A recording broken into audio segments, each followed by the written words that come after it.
Friends எல்லாத்துக்கும் வணக்கங்க. என் சேனலை ஃபஸ்ட் டைம் பார்க்குறீங்கன்னா மறக்காமல் சப்ஸ்கிரைப் பண்ணிக்கோங்க. இன்றைக்கி வந்து பார்த்தீங்கன்னா பணியாரக்கல்லை வந்து எப்படி ஈஸியாக சுத்தப்படுத்தலான்னு பார்க்கலாங்க. நம்ம ரெகுலராகவே பணியாரம் ஊற்றுறதுனால அந்த எண்ணெய் பிசுக்கு வந்து சைடில் அந்த குழிக்குள்ளையெல்லாம் எண்ணெய் பிசுக்கு இருந்திருந்து நம்மளுக்கு வந்து இந்த பணியாரக்கல் ரொம்ப கருப்பாயிருங்க. அது வந்து கண்டிப்பாக நம்ம ஒரு 6 மாதத்துக்கு ஒருக்காவது நல்லா சுத்தம் பண்ணி எடுக்கணும். இல்லாட்டி அந்த எண்ணெய் பிசுக்கு ஃபுல்லாக நம்ம வயிற்றுக்குள்ளே தான் போகுங்க. எப்படி ஈஸியான மெத்தடில் சீக்கிரமாக சுத்தம் பண்ணலான்னு பார்க்கலாம் வாங்க. அதுக்கு ஃபர்ஸ்ட் வந்து பார்த்தீங்கன்னா இந்த மாதிரி ஒரு பாத்திரத்தில் குளுந்தண்ணி எடுத்துக்கோங்க. நம்ம பணியாரக்கல் உள்ளே போகிற மாதிரி எந்த அகலமான பாத்திரம் வேணாலும் எடுத்துக்கோங்க. அதுக்கப்புறம் அடுப்பை வந்து நல்லா ஹை ஃப்ளேம்லேயே நல்லா ஸ்பீடாகவே வச்சுட்டு நம்ம வந்து பணியாரக்கல்லை உள்ளே போட்டுட்டு கல் உப்பு, நம்ம சமையலுக்கு யூஸ் பண்ணுற கல் உப்பு வந்து ஒரு கை போட்டுக்கோங்க. இந்த கல்லுப்பெல்லாம் வந்துட்டு நம்மளோட கடல்லிருந்து வர்ற உப்பை தான் ப்ராசஸ் பண்ணி நம்மளுக்கு கல்லுப்பாக தர்றாங்க. கடல்லிருந்து வரக்கூடிய உப்பு தாங்க கல்லுப்பு. அதுக்கப்புறம் 2 எலுமிச்சம்பழம், இந்த 2 எலுமிச்சம்பழத்தையும் நல்லா புழிஞ்சு விட்டுக்கோங்க. 2 எலுமிச்சம்பழத்தையும் புழிஞ்சு விட்டுட்டு அந்த தோலையும் உள்ளேயே ஆட் பண்ணிக்கோங்க. இந்த உப்புமே எலுமிச்சம்பழம் சேரும் போது நம்மளுக்கு வந்து அந்த எண்ணெய் பிசுக்கு ஃபுல்லாத்தையும் அப்படியே எடுத்து கொண்டு வந்துடுங்க. இது வந்து பார்த்திங்கன்னா ஒரு 10 நிமிஷத்துலேருந்து ஒரு 1/4 மணி நேரம் வரைக்கும் நீங்கள் நல்லா கொதிக்க விடலாம்.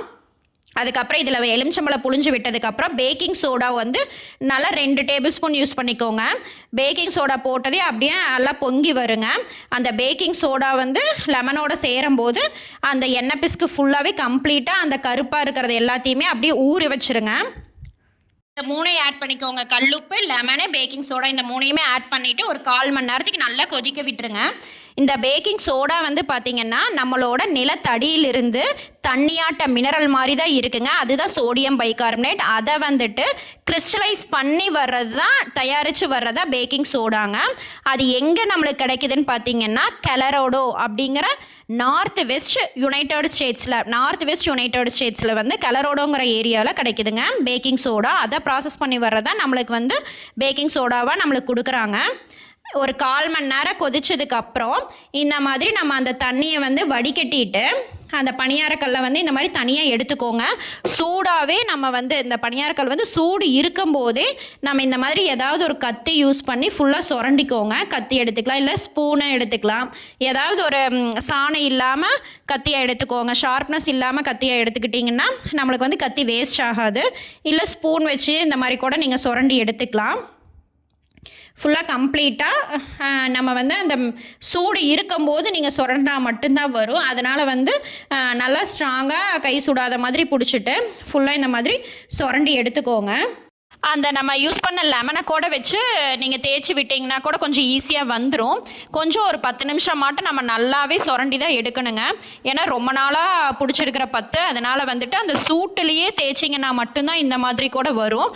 அப்புறம் நம்ம அந்த க்ரிப்புக்காக வந்துட்டு சால்ட், உப்பு கூட போட்டு லெமனை யூஸ் பண்ணி நல்லா இந்த மாதிரி தேய்ச்சி எடுத்துக்கலாங்க. கத்தியில் வராது எல்லாமே இந்த மாதிரி லெமனை போட்டு தேய்ச்சிங்கன்னா வந்துடும்.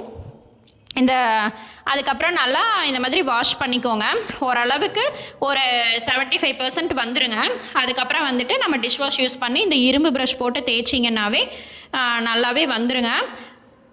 இந்த கேஸ்ட் அயானுக்கும் இரும்பு கடாய்க்கு என்ன வித்தியாசம்னு பார்த்தீங்கன்னா ரெண்டுமே இரும்பில் செய்கிறது தாங்க.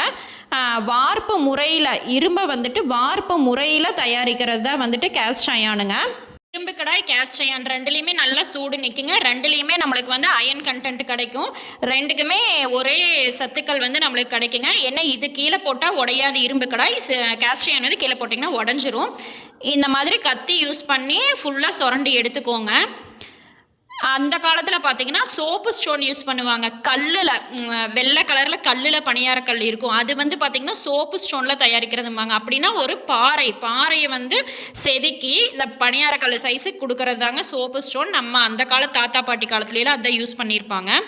இந்த மாதிரி நீங்கள் வந்து விளக்கி எடுத்துட்டிங்கன்னா ஒரு 75% இந்த மாதிரி நல்லா ஒயிட் ஆயிருங்க.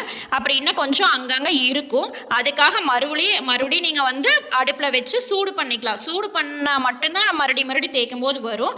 மறுபடியும் ஒரு 10 நிமிஷத்துக்கு நீங்கள் வந்து அந்த தண்ணிக்குள்ளேயே போட்டு கொதிக்க விட்டிங்கனாவே மறுபடியும் இருக்கிற அழுக்கு ஃபுல்லாக ஊறி வந்துருங்க. அந்த சூட்டுலேயே வந்து மறுபடியும் நம்ம ஸ்க்ரப்பு போட்டு தேய்ச்சி எடுத்திங்கனாவே நல்லாவே பணியாரக்கல் வந்து க்ளீன் ஆகிருங்க. இந்த மாதிரி ஒரு 6 மாதத்துக்கு ஒருக்காவது நீங்கள் க்ளீன் பண்ணி வச்சுக்கிட்டிங்கன்னா அப்புறம் ஒவ்வொரு டைமும் நம்ம பணியாரம் சுட்டதுக்கப்புறம் அப்போதைக்கப்போ நீங்கள் சோப் போட்டு நல்லா கழுவி எடுத்துக்கலாங்க. இந்த மாதிரி நம்ம வந்து நல்லா வாஷ் பண்ணதுக்கப்புறம் அந்த பணியாரக்கல் வந்து நம்ம ஃபஸ்ட்டு சுடும்போது நல்லா நல்லெண்ணெய் விட்டு வெங்காயம் ஃபஸ்ட்டு கட் பண்ணி எல்லா குழிக்குழியும் போட்டு அந்த பணியாரத்தை வந்து வேஸ்ட்டுக்கு எடுத்துருங்க, அதை சாப்பிட வேண்டாம். அதுக்கப்புறம் நம்ம ஃப்ரெஷ்ஷாக ஊற்றுனதை வந்து சாப்பிட்டுக்கலாங்க. இந்த ப்ராசஸ் வந்து ரொம்ப ரொம்ப ஈஸிங்க. ஜஸ்ட் வந்து நீங்கள் அந்த பணியாரக்கல்லை வந்து சுடு தண்ணியில் போட்டு கொதிக்க விடும்போது லெமனு, கல்லுப்பு, பேக்கிங் சோடா இந்த 3ஐயும் போட்டு கொதிக்க விட்டு சூட்லேயே தேய்ச்சிங்கன்னாவே நல்லா நம்ம க்ளீன் பண்ணிக்கலாங்க. ஈஸியான மெத்தட் தான். ட்ரை பண்ணி பாருங்கள். இந்த வீடியோ உங்களுக்கு பிடிச்சிருந்துன்னா மறக்காமல் சப்ஸ்கிரைப் பண்ணிக்கோங்க. Thank you all.